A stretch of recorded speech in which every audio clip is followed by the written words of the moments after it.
And from the top of West Mountain in Scranton, Pennsylvania, good morning, everybody. This is 94.3 FM, The Talker, Sanity Check. Libertarian Lou, Tea Party Mike. X is already on the line. We got Frank Sorek in studio. And if you want to start your weekend off right, this rainy weekend here in Pennsylvania, you just give us a call, 888-577-4487, 888-577-4487. Good morning, Michael. Good morning here, Lou. You know, I have a question, or maybe something that our listeners can help me figure out. Uh-oh. Because, if you remember our Memorial Day weekend here in Blanco, there were a lot of folks got flooded out of their homes. Yes. Yes. But here's the cool part. There was volunteers coming out of the woodwork, Lou. Yep. Just your neighbors, just your churches. One lady I know was in the grocery store buying canned goods for these people, and even the grocery store came up and said, the manager said, "Who is all this food for? Is it for flood victims?" Yes, it is. They then added just cases of bottled water. So it was just a very inspiring to see all this help coming from somewhere. But no FEMA? Oh, FEMA showed up. Oh, jeez. Just what you needed. Yes, it was what we needed. It was going well until FEMA showed up. Government to the help. Scared the heck out of the flood victims, saying, "Don't do anything. Don't do nothing. Hold off. Wait till we get there and evaluate everything." Oh. 2 weeks later, they still hadn't shown up. It's unbelievable. It is. So here were the people, just eager to help, wanting to help their neighbors out, doing all they could, and then they hit the brakes. But here's something that's very interesting. FEMA told the county that get the names of the volunteers, and we're going to pay you X amount of dollars per volunteer back to the county.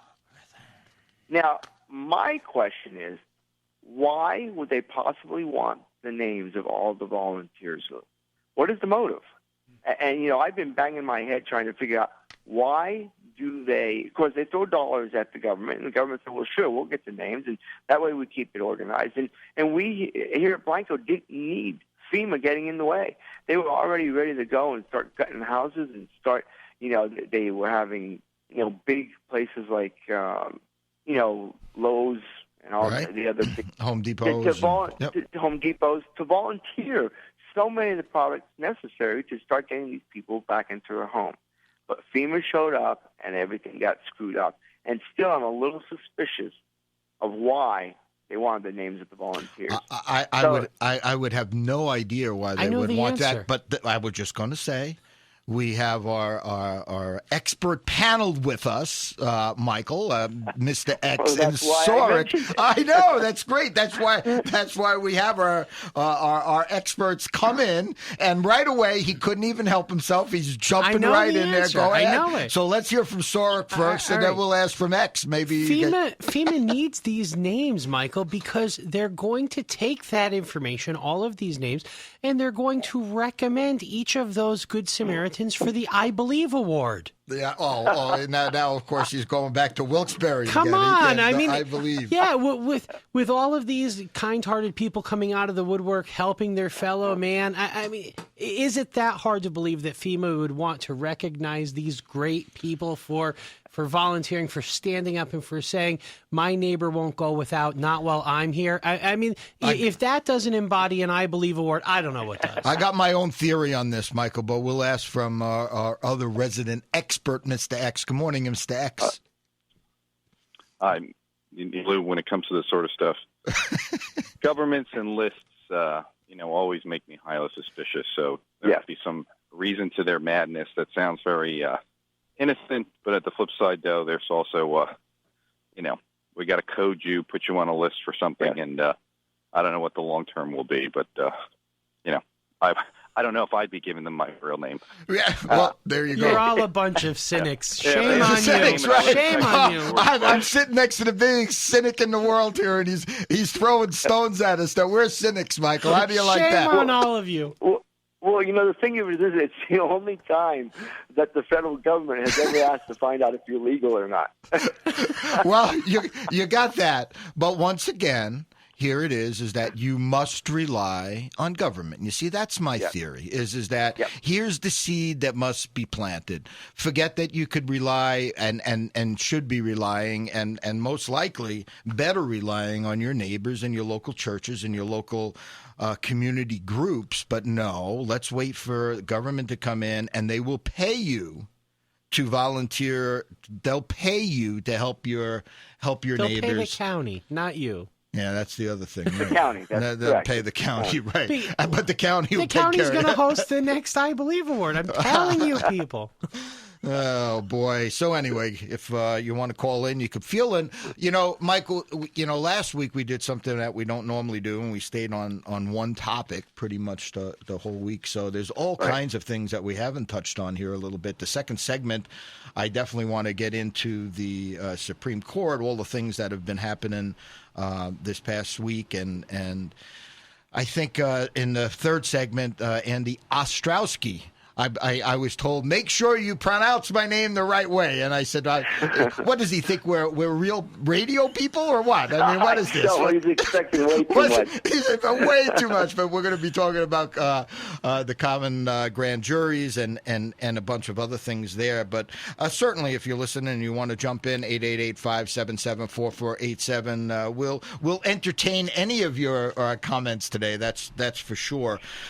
We got all kinds of announcements that I haven't gotten to, Michael, for a while. We have a rally Saturday, July 18th, 12 to 4.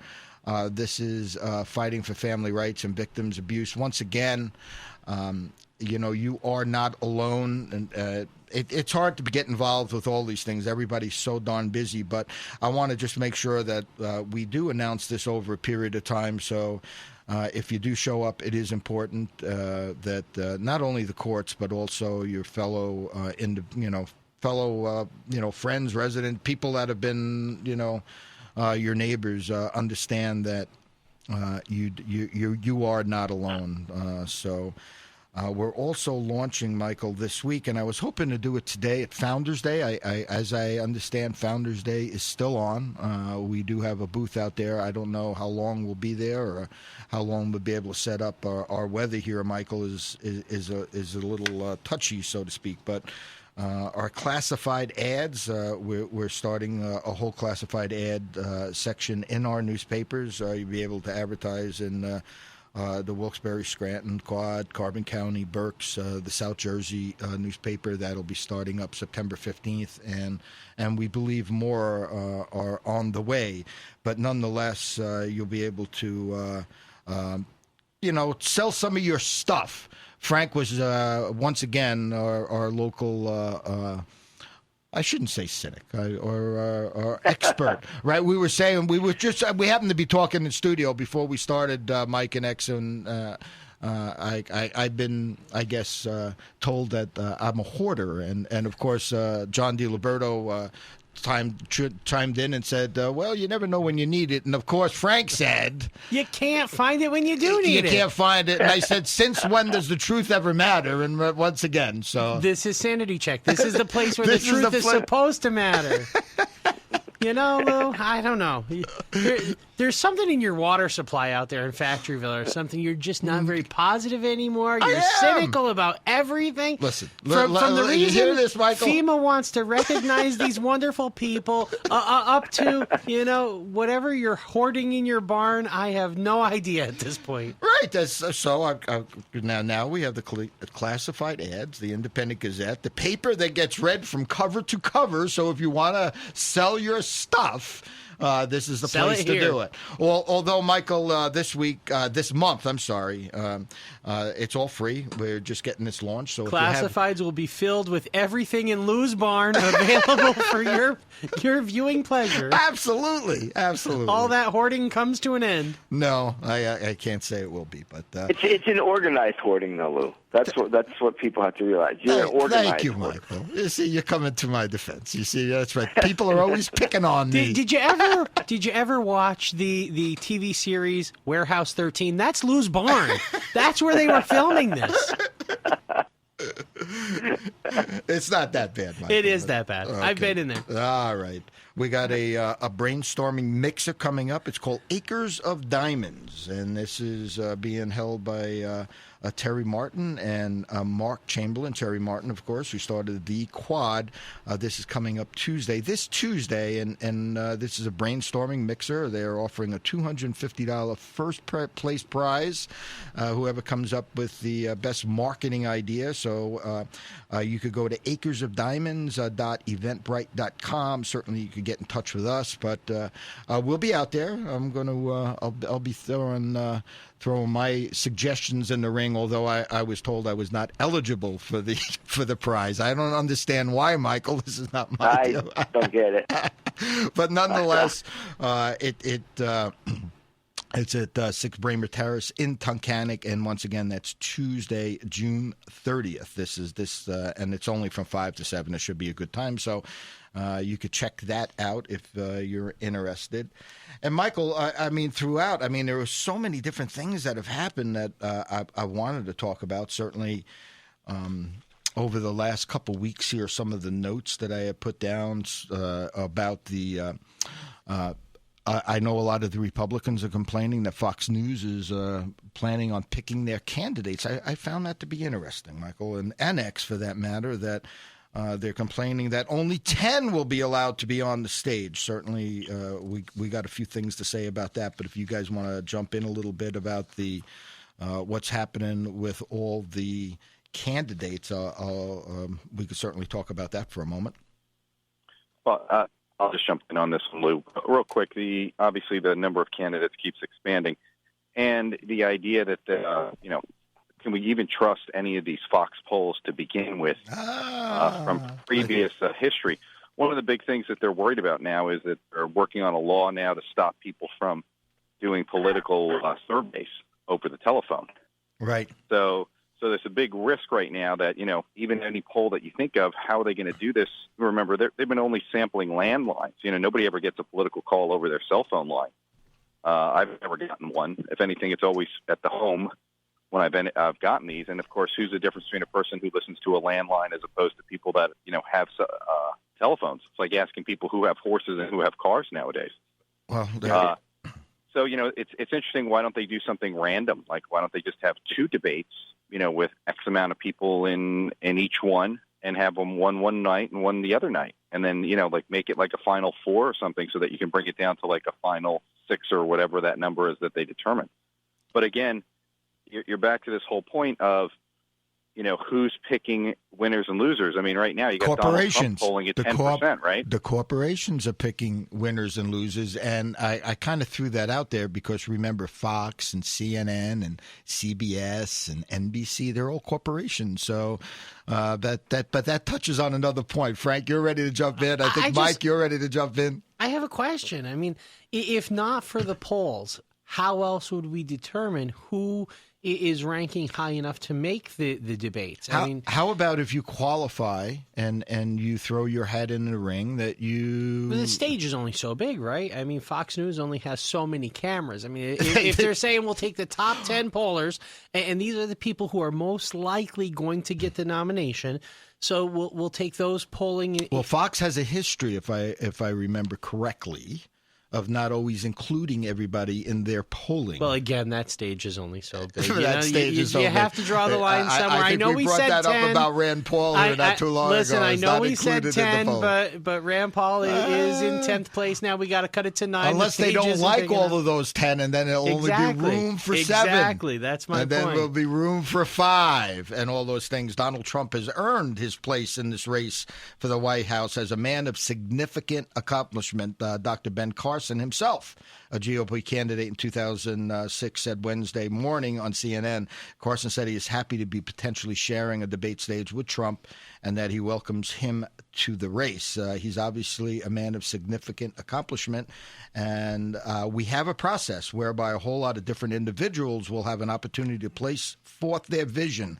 There you go. You go get them, Ben, their vision of what America should be, and we can analyze that vision with respect and what they have done in their lives and make a decision. That's the beauty of the American political process. It should be, and I'm glad that Ben Carson came out and said that, Michael. But once again, I'm not so sure that's the beauty of the American political process, because we are talking about some things here that we all know, and we've certainly pointed out that things are not always the way they say. Go ahead. My Deborah. problem now. Here's my issues. I like and dislike Donald Trump at the same time for different reasons. I mean, I think the guy is an astute businessman. I think he's got way too much money. Nobody could buy him. So in that aspect, I think he would be good in the office. He says what's on his mind. He doesn't pull any punches. If the guy thinks you're an idiot, you're going to know it. That's the problem.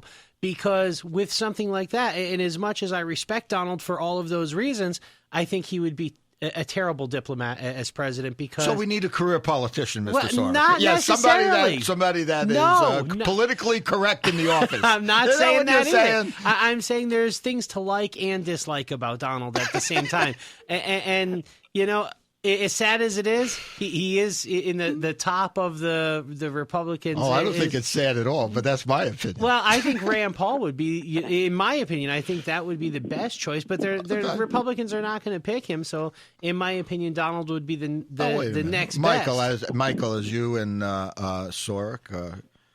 Republicans. Still. Michael, what are your thoughts on this? Wait a minute. So what we need to do is what you're saying is the Republicans don't always pick the best candidate? Is that what you're saying? That's exactly. I say the same thing about the Democrats. The problem is the two-party system. Well, there you go. Michael, go ahead. Well, I know you were trying to jump in there for a while. Well, I just find it interesting, and I do like someone who is not a politician, and honestly, I like Fiorani. Yeah. I forget her last name. But she's bright, and I'm taking a look at her. I also like Rand Paul.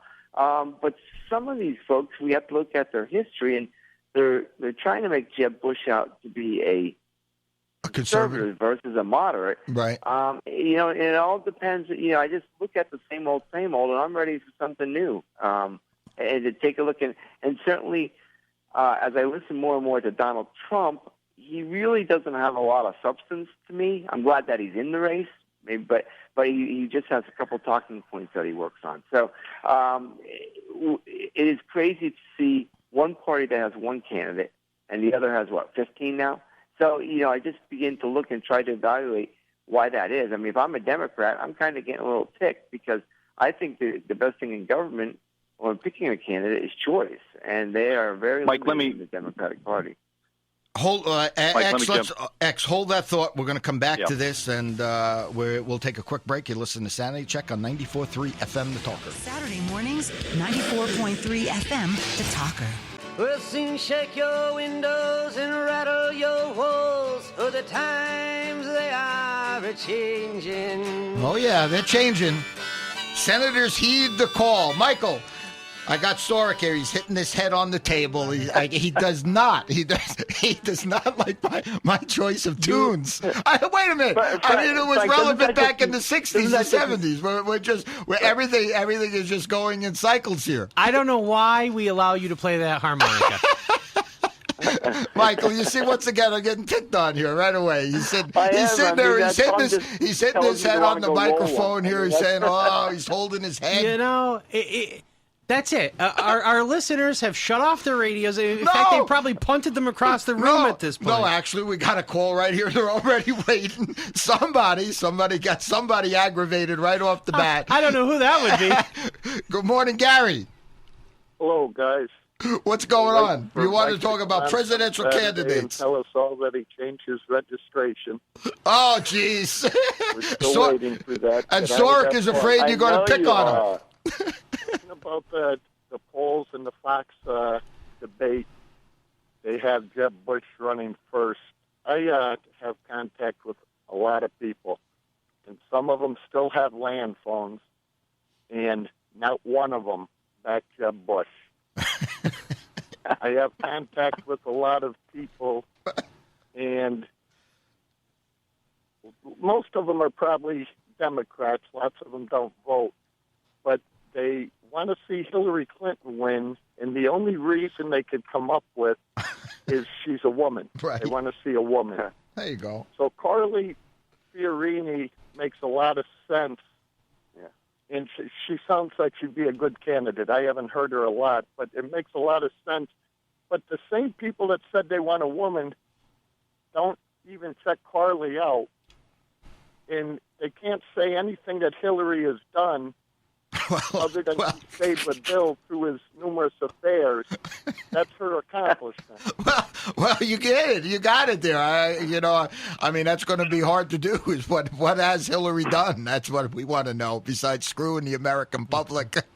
She deleted emails. I heard they were talking about the Supreme Court decision on the gay marriage, and they showed clips of Obama in the past who was dead set against it. Marriage was between a man and a woman, and that's what it should stay. Hillary was even more stern on it. And they've evolved. Now that they evolved, if everybody else's opinion don't evolve with theirs, you are a sexist, you are a homophobe, you are... Ooh. I mean, the left is destroying this country. And if you don't go along with it, you're a racist, you're a homophobe, you're anti-person. And people just... I really don't know where this country is headed, but it's scary. Thanks, guys. Have a good day. So there you go. I mean, there's so many different little topics that Gary just touched on, guys. But certainly, we can get into the certainly the Supreme Court decisions here. But actually, Bernie Sanders, I know everybody's just dismissing him offhand, Michael, but he's moving up. He's moving up. X, you wanted to talk a little bit more. Let's just stay a little bit on the certainly on these the debates and all those things, because I called the Tea Party patriots because they were all up in arms, and I called the union leader. Remember that, publisher Joe McQuaid. I was wondering if he's going to be up in arms when the presidential debates come up, but nobody's called me back. Rachel Maddow is on my list here now because she was all upset that the Republicans only were going to let only 10 people on the stage. But I find it ironic, once again, kind of like what Gary says, they evolve. I wonder if they're going to evolve as they're talking about making sure everybody has a voice, if they'll remember that, if they're going to remember that come presidential debate time, guys. X? Look for that one at X. First, I would just jump in. All of the energy that's out there in a lot of these Democratic circles, especially within the radiosphere media areas, is actually with Bernie Sanders. People do not get this, and this is what is so fearful to the Hillary Clinton campaign, because you just sit back and let Bernie Sanders point out hypocrisy that Hillary Clinton or those in her crony capitalist set have done. Right. And you could be the best. You could be the best Republican candidate in the world, and if you try to go after Hillary Clinton for her relationship with the big banks, you'll easily be dismissed by any Democrat, because that would be, well, you're a Republican. What do you know? Whereas when Bernie's doing it, it's causing a lot of ruffling of feathers. Now, Bernie's being smart about it. He's actually not directly attacking Hillary Clinton as much as he's just talking about the things that Hillary just doesn't want to talk about. And it exposes what a fraud she really is. So that's kind of like the big takeaway from this. But don't underestimate Bernie's numbers right now, at least from the groups that are out there that I'm seeing. There's a hell of a lot of support for him. And it's interesting because that really exposes, that's the true socialist, communist part of the Democratic Party that's been coming out of the woodwork. They've been laying low for, decades now. And, they get to pop. Obama was the first pop-up where they were exposing themselves. And now going further, this is Bernie's the next one. Well, he's certainly been getting enough support out there for those that do follow our show and listen to us.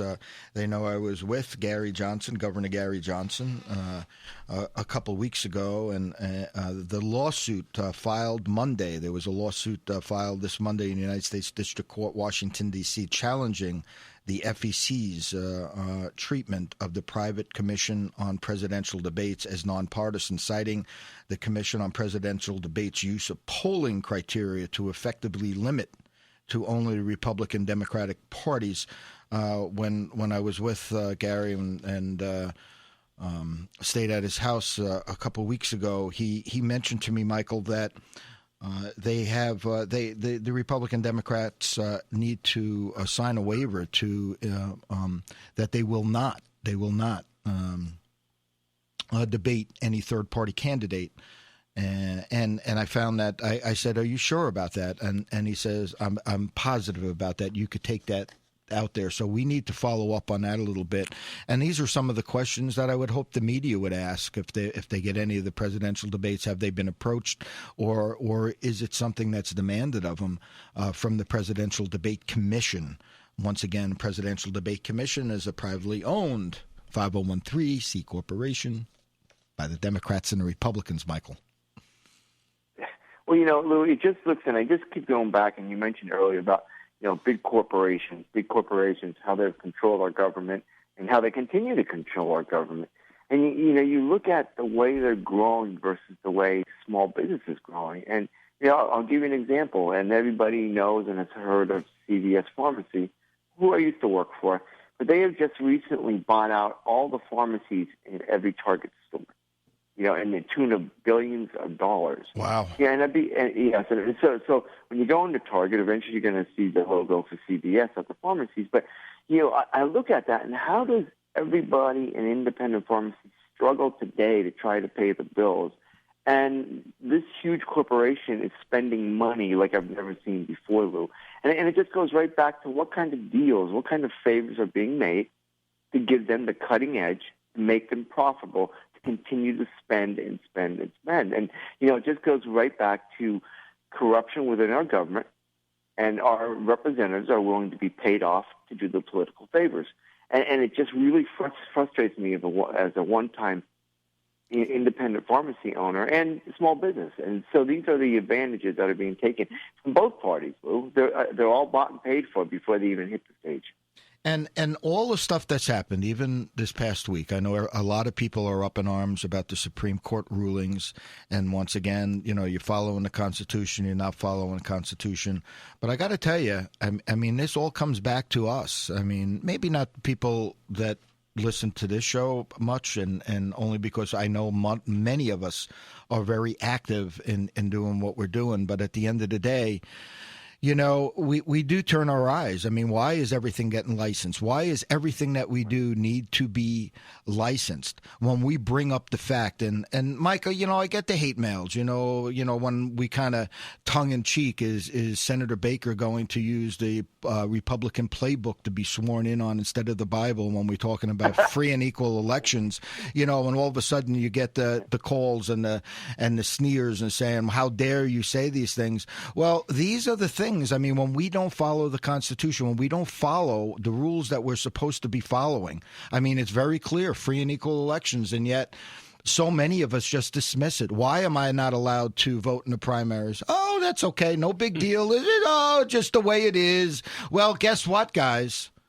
You got your rulings this week, just the way it is. It's the way it is because we allow things to go on. Michael, we're up against the break again. When we come back, we're going to have Andy Ostrowski talking about common law grand juries, and then we'll delve back into this conversation in the last segment of our show today. You listen to Sanity Check, 94.3 FM, The Talker. Life and full of life. Some days I don't know if I am wrong or right. Your mind is playing tricks on you, my dear. 'Cause though the truth may vary, this ship will carry our bodies safe to shore. Don't listen to a word I say. The screams all sound the same. This better, Sorek? Yeah, much better. Don't listen. We should be listening. We got Andy Ostrowski on the line with us today. So what a lead-in for him. Don't listen to a word we say. No, what we say, absolutely. Listen to Andy, not us. There you go. So we're back. Michael, one of the things that we really haven't touched on a whole bit, And certainly I was awakened to it this past week. This past Wednesday was once again our weekly meeting held in Scranton for the families fighting for family rights and victims abuse.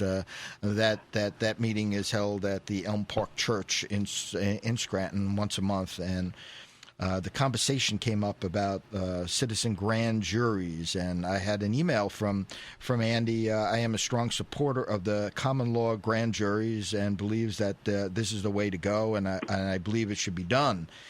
And reading through this, I mean, it says the theory, as I understand it and agree with, this is coming from Andy, and he'll be able to explain a little bit more about this, is that the sheriff, being the highest law enforcement officer in the county, has the power to arrest the people charged, which would bring them into a criminal justice system. The problem is that the Office of Sheriff of Pennsylvania has been completely emasculated by case law, and they have been reduced to nothing more than a glorified court security, and politically are beholden to the various county row officers, particularly judges.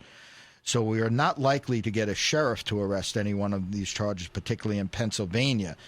And it went on here a little bit, and certainly we talked about it, but certainly there is another solution. There are ways that I'm excited about this, and one of the reasons I wanted to delve into this right off the bat is a lot of our listeners, and I know a lot of our listeners would make perfect citizen grand jurors. Our folks over there at the Patriot Connectors and Hawley and many of the folks that listen to this show, I believe, might just jump on board with this. And Andy, that's why I've asked you to come on a little bit more, talk a little bit about what this is all about. So welcome, Andy. Hey, thanks, Lou, and good morning to all you guys there. Good morning. Hey, first of all, this is not something new. Right. This goes back 900 years, and I think we recently celebrated the anniversary of the Magna Carta. And the Magna Carta talks about the judgment of the 25. 25 common citizens can restore the rights of individuals who feel that they have had their inherent inalienable rights denied. So, over the years, and I don't know, I'm not the historian on this yet. I mean, I'll continue to learn and continue to study these issues. But over the years, this whole grand jury process somehow got co-opted by the judiciary. There's a surprise. Yeah, and why do we need lawyers and judges, organizing and forming and driving these grand juries, when this is a right recognized in the Magna Carta that resides in the people? And just so you understand, I mean, this is not a fringe movement. This is real, basic law that we need to start getting back to. And we need to, when I ran for Congress last year, my slogan on my signs was "Take back your government." And doing something like the common law grand juries and bringing government back to the people is the essence of taking back your government. Now, if I can elaborate a little bit more constitutionally, we have a couple provisions in the United States Constitution that certainly support exactly what we're talking about. Article 4 of the United States Constitution guarantees a small r Republican form of government. That is government where sovereignty resides in the people, and it's based on a system of separation of powers and checks and balances. We also have two amendments in the Bill of Rights, the 9th Amendment and the 10th Amendment, which in their essence say any powers that aren't delegated by the Constitution are reserved to the people. So any powers that were in the people to begin with are preserved to the people. So these common law grand jury issues are inherent, inalienable rights in the people as sovereign that we need to start really looking at seriously and getting back to. And, when I was out on the campaign trail, I was talking about these issues. And even, and I was getting some momentum with them. Even the Scranton Times, which is one of your, mainstream type of press there, they featured, when I did my editorial board interview with the, whoever the three editors were at the Scranton Times, we talked about these issues. And they, people look at me skeptically, and they kind of squint their eyes and say, is this really what you're going to do and what you're going to talk about? But, we got coverage. This was the headline on the Scranton Times was court reform is the biggest issue in that Congress needs to face. And the first paragraph of the article talked about the ideas on the common law grand jury. I had another fella, and I forget which news organization he was from up there, when we were out in the Luzerne County Courthouse last year, kind of looked at me and say, are you really going to talk about these issues? Do you really trust 25 common citizens to engage in this pursuit? And I looked at him and said, do you really trust the courts? So I mean, there's some resistance and some, for lack of a better term, brainwashing of our whole culture that we need to get over. But we need to get back and start trying some of these issues. And there's this National Liberty Alliance with this organization I'm not really directly affiliated with, but I've looked at some of their materials, and they're talking about these issues, and they're trying to do these things, and I think it's time we do it. So that's my general introduction to it, and we can follow up with some questions and discussion. Absolutely. Now, as I understand it, there is the paperwork and what needs to be done, Andy, in Lackawanna County to begin this process, correct? Well, yes, as I understand it, one of your residents of Lackawanna County, Nikki Hanavig, a very courageous woman who's been fighting these fights and really after these core issues for a long time, has gone and filed paperwork with the Lackawanna County Clerk of Courts, kind of announcing or introducing this common law grand jury. Now, I don't know specifically, and I haven't studied it enough to know that is required, but it's been done. And it's recognized in Lackawanna County, so it should be used. I mean, I think that any 25 citizens should be able to assemble on a public square or in a local meeting place and discuss and debate evidence and decide whether indictments should be returned or charges should be introduced. But there is a system that has been employed through this National Liberty Alliance, and Nikki's been a part of that, and she's done that. So you have the infrastructure in place, so to speak, to do this.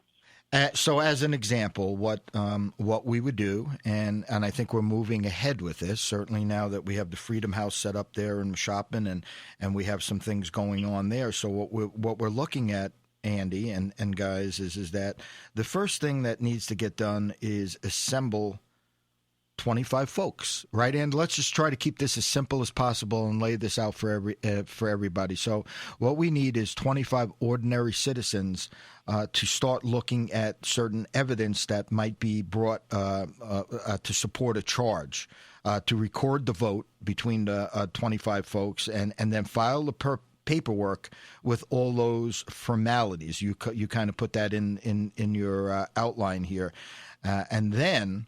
So in other words, we look at, say there's a certain judge in the area. We don't need to name names at this, that we feel as though that has maybe overstepped her or his bounds. So what we do is we would present evidence to 25 folks, and then we would move ahead and then present it to the sheriff and demand that that individual be arrested. Now, and I know, and we all know, just like starting this process, probably nothing much will happen from there. But now we have some kind of a record to stand on. Correct, Andy? Yeah, absolutely. And just, on the assemblage of the 25, ideally, I think exactly how you said it, it should just come from the general population. I don't think you should assemble 25 people with an axe to grind against the system, against any particular judge or any particular law enforcement officer, anybody out there. That's correct. I think you should have 25 reasonably engaged, mature adults of discretion who have an interest in discussing and preserving our constitutional rights, and have them come together. And, because one thing that we need to recognize is when we assemble as the common law grand jury, we're assembling in honor of the inherent and inalienable rights of people that have been violated. The people who are going to be the targets of these grand juries, so to speak, they have those same rights. They have rights to due process. They have rights to fair treatment and fair consideration, and rights to cross-examine their witnesses and confront their accusers. So we need to make sure that we're honoring their rights in the preservation of our rights, So that's kind of the example of that. But yeah, you get these 25 people of reasonable discretion and reasonably engaged together, and you sit down and you talk about the evidence and decide whether whether you want to return a true bill of indictment. And then moving along here and trying to lay out a game plan. So after their sheriff refuses to do it, which most likely would happen, then you will do a private criminal complaint signed by the 25 requesting that the DA to initiate the prosecution. If the DA denies it, you have the right to appeal to the court, which once again will place it squarely in the laps of the court. So, and then to reject the will of 25 citizens, the breach the basic protections of the Magna Carta are incorporated into our Constitution.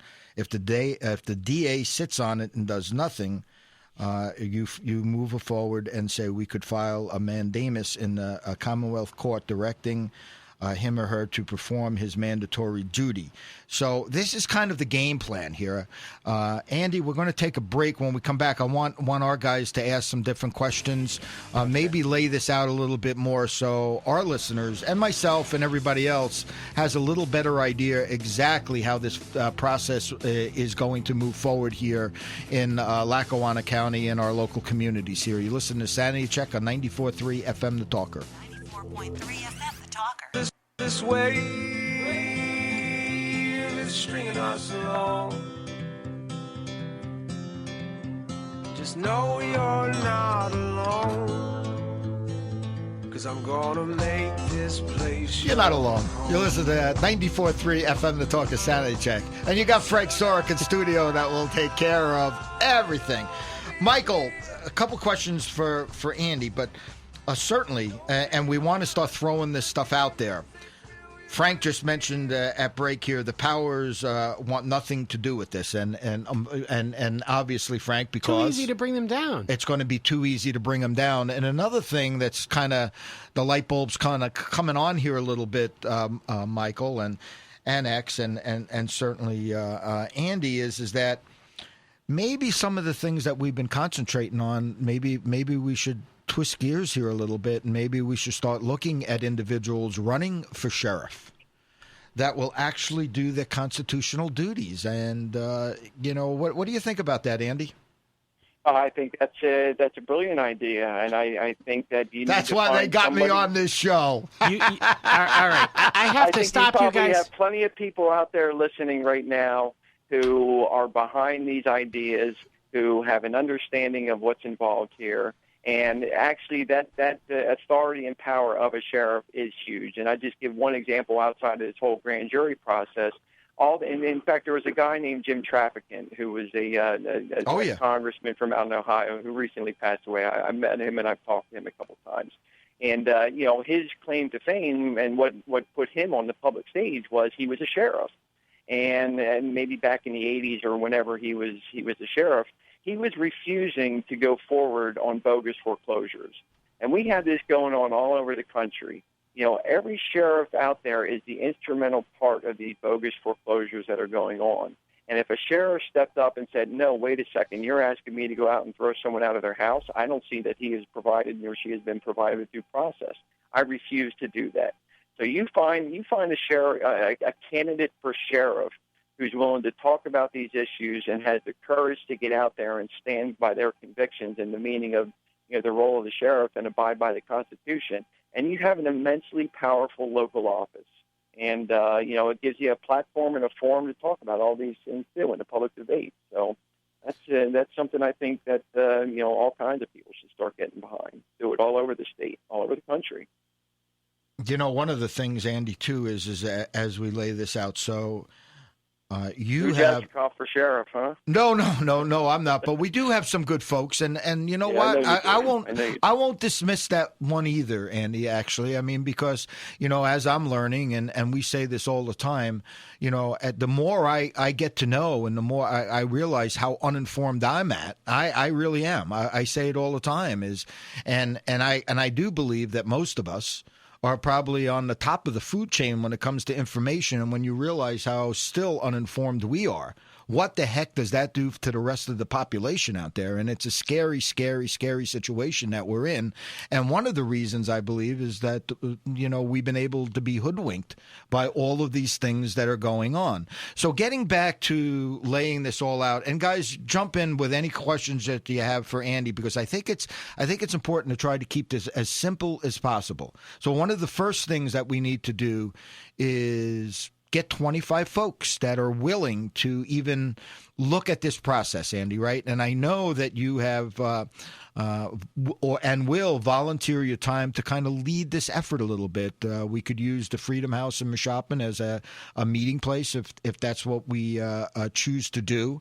But certainly, Andy, do I have that right? I mean, do we need first to start gathering 25 names, 25 people that are willing to even look at this process, and you will help, lay this out? Maybe a month from now, we have 25 folks that can meet, and you'd be willing to provide us with more information and more leadership on this. Yeah, and I think it really is that simple. I mean, you start by picking a date and getting 25 people together and determining which individuals you believe have violated others' constitutional rights that you want restored, and assemble from there. Then I think that you want to bring in witnesses, so to speak, to talk about it. I would even put the person who's going to be the subject of it on notice. Hey, we're gathering. We got 25 of us gathering at the Freedom House in Mashopin on July 25th or whatever your date is. And, we're going to be talking about your accusations that you have violated constitutional rights. If you want to appear and discuss these, you have that right to do that, but, you're certainly not obligated to do it. So, real basic. Pick a date and find 25 people. I got to throw a softball out to Sorek. Now, do you think we could find anybody that we might want to indict? I don't think that's... I just don't want you just to talk about what's fair either. I don't think that's the problem. And I don't think finding 25 honest people who would serve or give up their time for this worthwhile cause is a problem either. I think the problem is finding the sheriff who will recognize the authority of the citizen grand jury, or finding any public official that would recognize the authority of the citizen grand jury. That's the biggest problem. And I totally agree with you, and I think we're all going to agree with that. But, Andy, if I have this right, and X and Michael, the number one thing is now starting to raise awareness to this. Mm-hmm. Maybe all of a sudden folks out there, like myself even, realizing, wait a minute, I didn't even realize the sheriff is that powerful. Maybe that's an office we really need to look at, Andy, right? I mean, we know that nobody's going to jump on board with this. Hey, listen, Frank, let's just use an example. If we gather 25 folks and call Leighton, you think he's going to come out to Mashopin and say, wait a minute, let's just... He's going to ignore you. You think? Right. Well, come on. But will the press ignore us? We'll do our job through the Gazette and through this radio show. Until we have a county official, a sheriff, or somebody who says that these 25 people are recognized and their findings are going to be looked at, until that happens, they're powerless. And that's the problem. Well, now, you're getting to the reason why I ran for office. Exactly. You're talking about the problem. The problem is that there are political problems that need to be addressed, and these political problems need to be crystallized and revealed. And that's exactly the problem that you're talking about. That's exactly the problem that I've seen in this whole grand jury movement, is you're going into a system that is going to be set against you. The real simple solution is stop violating people's constitutional rights, and we won't have this problem. But, it's going to take some persistence. It's going to take the will of the people here to really stick with this and do it the right way. And so these are all valid and legitimate problems, but, we've got to show the power of the people and persist in the face of them. Guys, we're going to get an email blast out. We're going to start getting this up there. So the first thing that we are probably going to reach out for is 25 individuals, or 30, or 40, or 50. We already have this organized in Luzerne County. I mean, Doreen Schultz headed up this. Correct. But now we're going to take this to the next level. And now we have somebody like Andy who's willing to volunteer his time at this moment to help. We need somebody to help lead the way, Frank. Right. I mean, people that have a little bit more knowledge than we do. and some expertise with the legal system, right, Andy? That will be able to help lead the way. Yeah, I think it's ideal to have someone like that, but I don't think it's absolutely essential. But yes, I'm on board for your efforts. Yeah, Andy, I didn't even realize the clock was just put in front of me. We're down to the last minute, and it's flying by fast. So thanks for coming on. We're going to follow up with this, Michael. You don't have we still have a little bit of a time, but I thought maybe just get your last thoughts on this, and I found this conversation to be very interesting. Just simply put, somebody has to start the trend to getting our constitutional rights back, and this sounds like a phenomenal idea, and I don't think you're going to have a hard time finding 25 good candidates. And that's what we need to do. So that is out there as we speak, and I just got an email. You could use my place in Pittston to meet also. I just starting to get the texts. Great Michael, stuff. we're down to the last minute. We'll help the Gazette will help lead the way. Michael, you got the last moment. God bless all. God bless everybody. Till next week.